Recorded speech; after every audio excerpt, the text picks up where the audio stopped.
Can you hear me well enough? Yeah.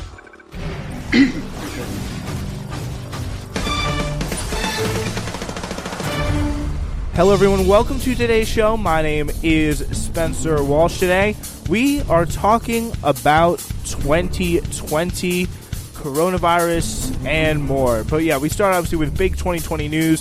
Pete Buttigieg, who skyrocketed from the mayor of South Bend, Indiana, to top tier of the Democratic presidential race, ended his bid for the nomination earlier this evening, just literally about 30 or so minutes ago. The most intense phase of the Democratic presidential race is now underway. Candidates are scrambling for support in 15 states and territories, as well as Democrats abroad. All going to be voting on Super Tuesday in 2 days. Well, like a day now. The candidates are visiting several Super Tuesday battlegrounds throughout Sunday, including California, Texas, Virginia, and Alabama. Former Vice President Joe Biden trying to capitalize on his big victory in South Carolina on Saturday, making the case that this is going to be a two-person race between himself and Bernie Sanders, who finished second in South Carolina. Here to break it all down is David Langan. David, thank you so much for joining us. Really appreciate it. Coming on. A pleasure to be here. All right, so yeah, it's always great to have you. Let's start with obviously the biggest news coming. A major candidate has dropped out of the race. We had Tom Steyer wasting $250 million pretty much for his campaign. But now we have Pete Buttigieg, obviously the former small city Indiana mayor and first openly gay, which is honestly, I mean, I didn't like him at all. I really despised him, but I do respect him for that. Being the first openly gay major presidential candidate, he's decided to quit the Democratic race. So, David, what do you think of his campaign and his decision to quit the race now? He should have ended his campaign weeks ago. He was clearly losing ground. Just couldn't.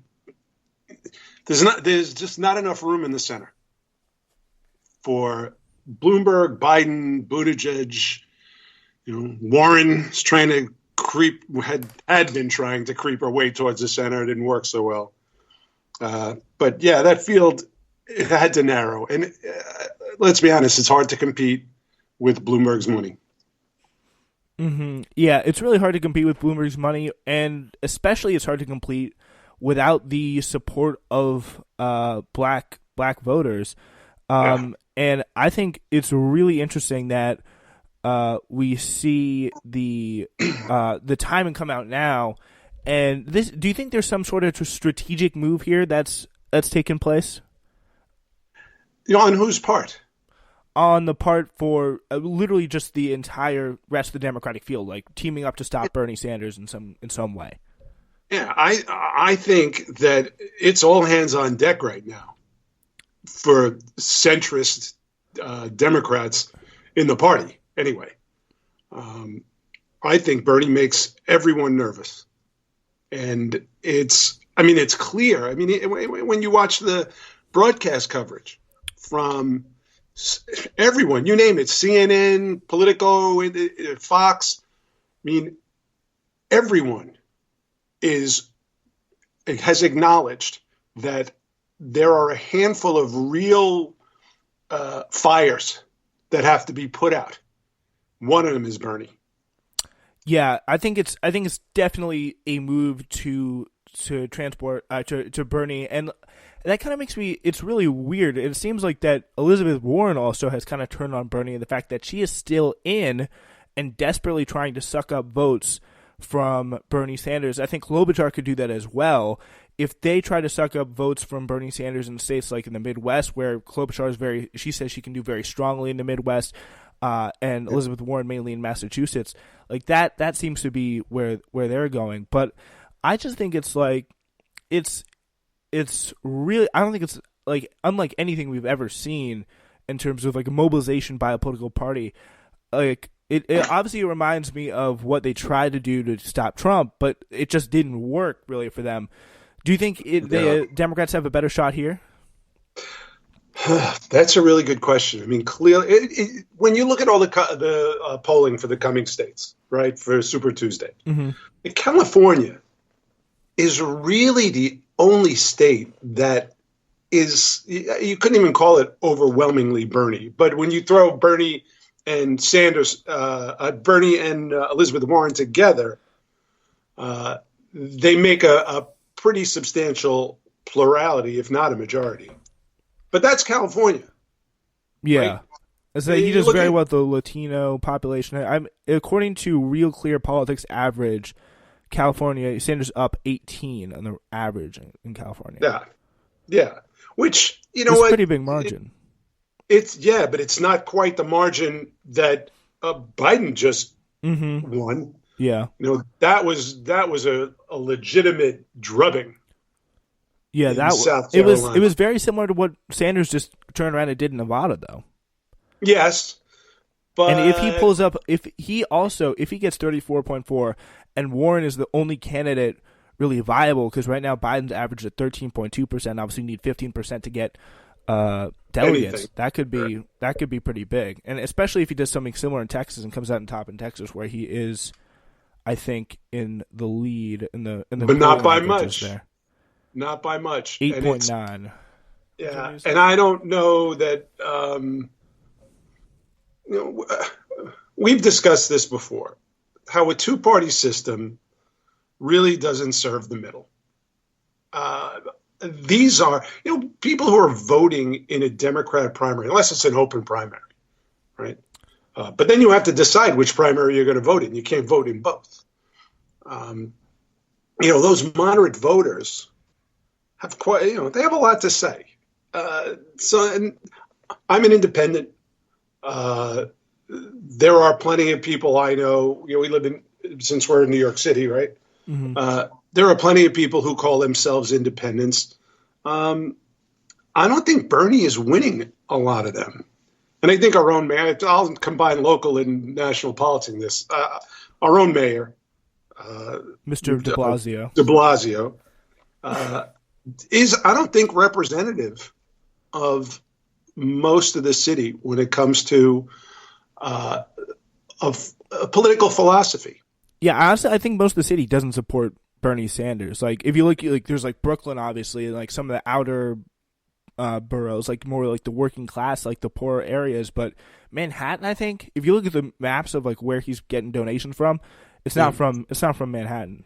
No, it's not. And it's certainly not from Staten Island, and it's not from a lot of Brooklyn. So I'm not surprised that de Blasio endorsed Bernie, but that's pretty much a solo decision. That wasn't a committee event. And he's on his way out in New York anyway.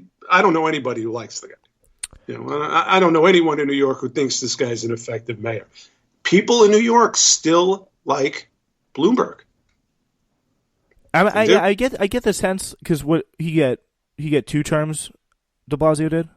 De Blasio's 2 terms, yes. Yeah. I think it's very interesting because he does get, because it's just more kind of the Democratic guy. The Democratic guy is going to win in New York, I think, most of the time. But except for Bloomberg, because he ran as an independent. No, he was a Republican for. He ran as a Republican. But listen, a New York Republican is a centrist Democrat. Yeah, he's been I think he's center right in American politics. Probably be pretty hard right everywhere else. Michael Bloomberg. I disagree. I think he is actually what you would call a pretty blue dog style Democrat, maybe even a little left of that. And his apology tour has been interesting. He's been forced by a 2-party system. He's been forced to disavow a successful crime reduction policy. He's a clumsy spokesperson for himself. He's horrific when it comes to that was a crime policy that was ruled unconstitutional, though. Yes, but it wasn't. I'm trying to recall now how that worked, and it could have been appealed, and Bloomberg probably would have appealed it, but de Blasio didn't. And was it within his position as the mayor? He could have done it, and he didn't do it. And I think about this all the time. And clearly, Joe Biden's got a lot of black support. That's great. He also wrote a crime bill that apparently a lot of a lot of people in the black community, not necessarily the old school black Democrats, but new Democrats leaning a little further left, younger as well. Yes, I feel like younger as well. They don't like that. It didn't seem to hurt them in South Carolina. Yeah, it definitely does. There are some polls, again, I keep saying this, but there are some polls where Bernie Sanders is better than Biden. But I think he's definitely catching up to Biden. He definitely hasn't passed him yet in black support. But I think it's similar. It's similar to the way the race is generally. It's a generational divide because I think a lot of people see Joe Biden like as a lot of older black people see that Joe Biden is like the one person who's going to be like the safe bet to come in to beat Donald Trump, which I think something that they want to do, and they don't really maybe they would like if they had their best if they were living in a perfect world, maybe vote like someone else, not necessarily Bernie Sanders, but maybe someone else. But they just feel like I don't know, they have enough faith in the rest of the Democratic Party or the rest of the country to like support that ideal candidate for them. Yeah. Well, and then again, that's how we end up with this two-party system catering to the extremes all the time. And I'm a big proponent of open primaries for everyone. This is how you really figure out who the nominee should be. Instead, we got on the Republican side, we ended up with Donald Trump as the nominee. I think the Republican Party is probably pretty happy with. I definitely is pretty happy with. I don't know why. I don't. Everybody should have learned from 2016 that you can't trust polls, and that these black swan events are bound to happen all the time, right? Who would have guessed that Donald Trump could beat all of the these old centrist Republicans, these steadfast party people? He just latched onto something. Well, maybe Bernie's latched onto something, so they can Republicans can be happy all day long. I would be wary. I would be wary with a Bernie Sanders nomination.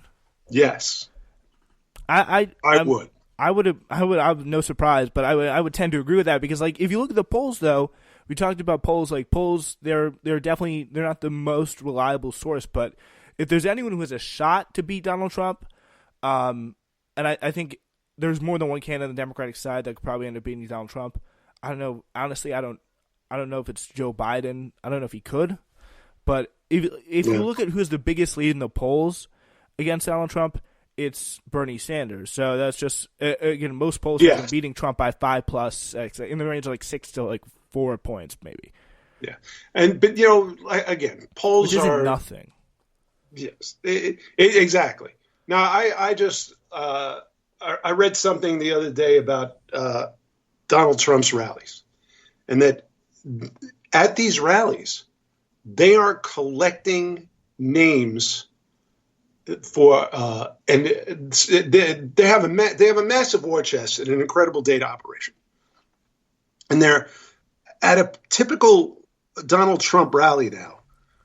Over 25% of the people are black and Latino, and here's the amazing number: over 30% have never voted. That's a big number.